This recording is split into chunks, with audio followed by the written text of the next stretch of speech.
बार गिरिडीह और धनबाद मुख्य था। गिरिडीह में बिना किसी विवाद के मेरे नाम का प्रस्ताव आया और लोगों ने स्वीकार किया, लेकिन धनबाद में 12 नामों का प्रस्ताव आया और देखिए कोडरमा से लगभग फाइनल हो चुका है। और चूंकि हम लोग जब उम्मीद किए थे उनका आज कार्यक्रम हो चुका था और शेड्यूल में नहीं था, अचानक शेड्यूल हम लोग का बना। अगर वो आते तो प्रेस कॉन्फ्रेंस के माध्यम से घोषणा करते। तो खैर कोडरमा और हजारीबाग लगभग नाम फाइनल है। लगभग 6 सीटों पर 7 सीटों पर हम लोग चुनाव लड़ने की स्थिति में है और उन सभी सीटों पर हम लोग मजबूती के साथ चुनाव लड़ने जा रहे हैं। लगभग मनोज जो है उनके नाम, मनोज जी उनके नाम की शुमारी बन चुकी है, लेकिन अंतिम मोहर अभी बाकी है। और उम्मीद है हजारीबाग से संजय जी की लगभग परिस्थिति सामने आ चुकी है, उनके लड़ने की स्थिति। अब फिर भी जब वो दोनों सामने रहेंगे उनके उपस्थिति में ही प्रेस कॉन्फ्रेंस के माध्यम से घोषणा स्टार्ट होने जा रहा है। आज के मीटिंग में अभी तक क्या डिस्कस निकला? देखिए हम लोग लोकसभा प्रत्याशी, चूंकि धनबाद से आंदोलन का स्टार्ट हुआ था, धनबाद बोकारो दामोदर नदी, तो हमने सोचा था वहीं से, हमने वचन भी दिया था कि प्रत्याशी की घोषणा यहीं से होगी। तो इस बार गिरिडीह और धनबाद मुख्य था। गिरिडीह में बिना किसी विवाद के मेरे नाम का प्रस्ताव आया और लोगों ने स्वीकार किया, लेकिन धनबाद में 12 नामों का प्रस्ताव आया और 12 नामों का प्रस्ताव आया तो उन पर हम लोग समीक्षा करते करते 4 लोग बचे हैं। अब उन पर आज की स्थिति में हम लोग डिसीजन देने की स्थिति में नहीं हो पा रहे हैं, इसलिए उन पर विशेष एक दिन सर्वदल की बैठक होगी और उसके बाद हम लोग सभी हमारे पदाधिकारी उपस्थित होंगे जो धनबाद और बोकारो संबंध रखते हैं, जो क्षेत्र की राजनीति को समझते हैं, भौगोलिक स्थिति को समझते हैं, जो यहाँ के सामाजिक समीकरण को समझते हैं, यहाँ के मुद्दों को समझते हैं। उनके साथ बैठकर हम लोग प्रत्याशी धनबाद की भी घोषणा कर देंगे। देखिए कोडरमा से लगभग फाइनल हो चुका है और चूंकि हम लोग जब उम्मीद किए थे उनका आज कार्यक्रम हो चुका था और शेड्यूल में नहीं था, अचानक शेड्यूल हम लोग का बना। अगर वो आते तो प्रेस कॉन्फ्रेंस के माध्यम से घोषणा करते। तो खैर कोडरमा और हजारीबाग लगभग नाम फाइनल है और हम लोग उनके सामने प्रेस कॉन्फ्रेंस करेंगे जब प्रत्याशी हमारे अगल बगल बैठे होंगे। लगभग 6 सीटों पर 7 सीटों पर हम लोग चुनाव लड़ने की स्थिति में है और उन सभी सीटों पर हम लोग मजबूती के साथ चुनाव लड़ने जा रहे हैं। देखिए लगभग मनोज जो है उनके नाम, मनोज जी उनके नाम की शुमारी बन चुकी है, लेकिन अंतिम मोहर अभी बाकी है। और उम्मीद है हजारीबाग से संजय जी की लगभग परिस्थिति सामने आ चुकी है, उनके लड़ने की स्थिति। अब फिर भी जब वो दोनों सामने रहेंगे उनके उपस्थिति में ही प्रेस कॉन्फ्रेंस के माध्यम से घोषणा कर दी जाएगी। देखिए धनबाद अभी कंफर्म नहीं हो पाया, क्योंकि 12 लोगों का नाम आया। धनबाद से लोग मेरे नाम का ही प्रस्ताव ले रहे थे, तो 2 जगह से थोड़ा सा अभी टफ लगता है और हमने कहा कि इन 1-2 दिन में हम लोग सोचेंगे। अगर दोनों जगह हम लोग का सिंबल समान रहा तो दोनों जगह से लड़ने की उम्मीद जताई जा सकती है, और नहीं रहा तो फिर हम गिरिडीह के लोग प्रीफर करेंगे, धनबाद को नेक्स्ट चुनाव के लिए प्रीफर करेंगे। लेकिन हमारी गैरहाजिरी में धनबाद से भी जो प्रत्याशी होंगे उन पर बहुत गहन चिंतन किया जाएगा। धनबाद आसान नहीं है, धनबाद का चुनाव आसान नहीं है, तो इसीलिए केवल बोलने से नहीं होगा। ये मुखिया का चुनाव नहीं है, ना ये कोई सरपंच का चुनाव है, ये सांसद का चुनाव है। तो इसलिए धनबाद का जब हम लोग प्रत्याशी देंगे तो बहुत सोच समझ कर देंगे। हालांकि और 2 दिन समय लगेगा, लेकिन हम लोग निश्चय ही जल्द उस रिजल्ट पर पहुंचेंगे। जो प्रत्याशी नाम दिए थे उनका नाम थोड़ा बता दें। हाँ, नाम बता देना चाहेंगे।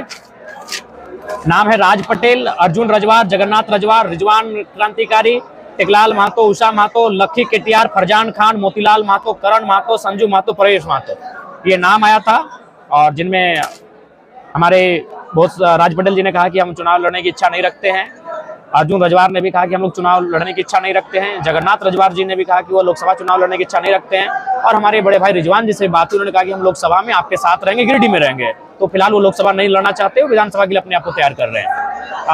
फिर हमारे खान साहब ने भी वही कहा कि ये गिरिडीह के प्रभारी बने हैं अभी, तो शायद ये चुनाव लोकसभा में प्रत्याशी नहीं बनेंगे। मोतीलाल जी भी बगोदर के प्रभारी बने हैं, ये लोग चाहते हैं कि इस लोकसभा के चुनाव में किंग मेकर बने और विधानसभा के चुनाव में ये लोग सक्रिय रहेंगे। करण महतो जी का नाम हम लोग लेके जा रहे हैं, संजू का नाम लेके जा रहे हैं, प्रवेश का नाम लेके जा रहे हैं, उषा महतो का नाम लेके जा रहे हैं, लखी केटीआर का नाम लेके जा रहे हैं और टेकलाल महतो, ये नाम हम लोग लेके जा रहे हैं। इन पर चर्चा बनेगी और इसके बाद हम लोग निष्कर्ष पर पहुंचेंगे। नाम लेके जा रहे हैं, कब तक क्लियर होगा? 2 दिन में क्लियर हो जाएगा। 2 दिन में।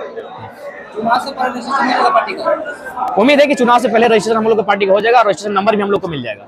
चुनाव किसी पहले अगर पार्टी रजिस्ट्रेशन नहीं हो पाती है तो पार्टी से अलग-अलग होगा, तो फिर उसमें किस तरह की तैयारी रहेगी? उसमें बहुत टफ होगा, बहुत टफ चुनाव होगा और मेंटली बहुत परेशानी होगी, फिजिकली बहुत परेशानी होगी, लेकिन युवा है, उम्मीद है सिचुएशन को हैंडल कर लेंगे। इसके लिए भी तैयार है, हम लोग युवा हैं, हर सिचुएशन के लिए, हर एक परिस्थिति के लिए तैयार है। अगर रजिस्ट्रेशन हो जाता है तो आप धनबाद लोकसभा से चुनाव लड़ सकते हैं? संभावना है, 25% संभावना है कि दोनों सीटों को प्रेफर करेंगे, क्योंकि भारतीय संविधान में एक व्यक्ति 2 सीटों से चुनाव लड़ सकता है।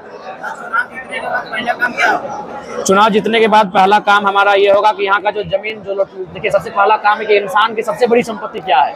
सबसे बड़ी संपत्ति मेरे अनुसार उसका जमीन का टुकड़ा है। आज जिस प्रकार से धनबाद बोकारो में अतिक्रमण बढ़ रहा है, जिस प्रकार कब्जा बढ़ रहा है, जिस प्रकार से बड़ी बड़ी कंपनियां यहाँ लूट रही है, तो सारी चीजों को रोका जाएगा। भूमि अधिग्रहण का जो बिल है उस पर बेहतर चर्चा किया जाएगा, ताकि गाँव के व्यक्ति की जमीन सुरक्षित रहे। दूसरी नौकरी पर चर्चा होगी, विस्थापन पर चर्चा होगी, पलायन पर चर्चा होगी, और झारखंड की झारखंडीय खतियान आधारित स्थान नीति उस पर चर्चा होगी। सर, गिरिडीह और धनबाद दोनों लोकसभा से जयराम महतो का ही नाम लिया जा रहा है। क्या जेबी के साथ जयराम महतो पे ही निर्भर है?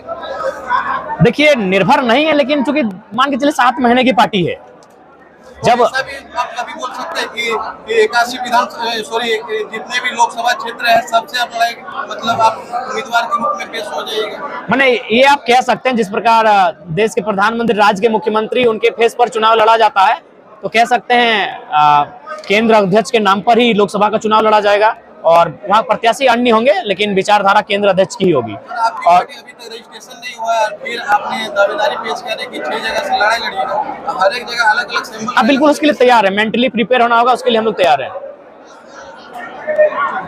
आखिर कहाँ पे कमी रही कि दूसरे प्रत्याशी अपना नाम नहीं बढ़ा पाए? देखिए दूसरे प्रत्याशी शायद उनमें लोगों के साथ जुड़ने में कमी रही होगी, लेकिन उम्मीद है अभी विधानसभा का चुनाव बहुत दिन है, तब तक उस कमी को वो पूरा कर लेंगे। अपने समर्थकों से लास्ट में क्या मैसेज देना चाहेंगे उम्मीदवारों के? समर्थकों से कहेंगे धीरज रखें, नई पार्टी है तो थोड़ा सा समय लग रहा है, हर चीजें हमारे अनुकूल नहीं है, तो हम लोग अब कोशिश करेंगे बेहतर स्थिति में आकर चुनावी प्रत्याशियों की घोषणा की चर्चा पर पहुंचेंगे। में आप जातीय समीकरण को दरकिनार नहीं कर सकते हैं, हम लोग कोशिश करेंगे सर्वहित की भागीदारी हो, और ये प्रयास रहेगा।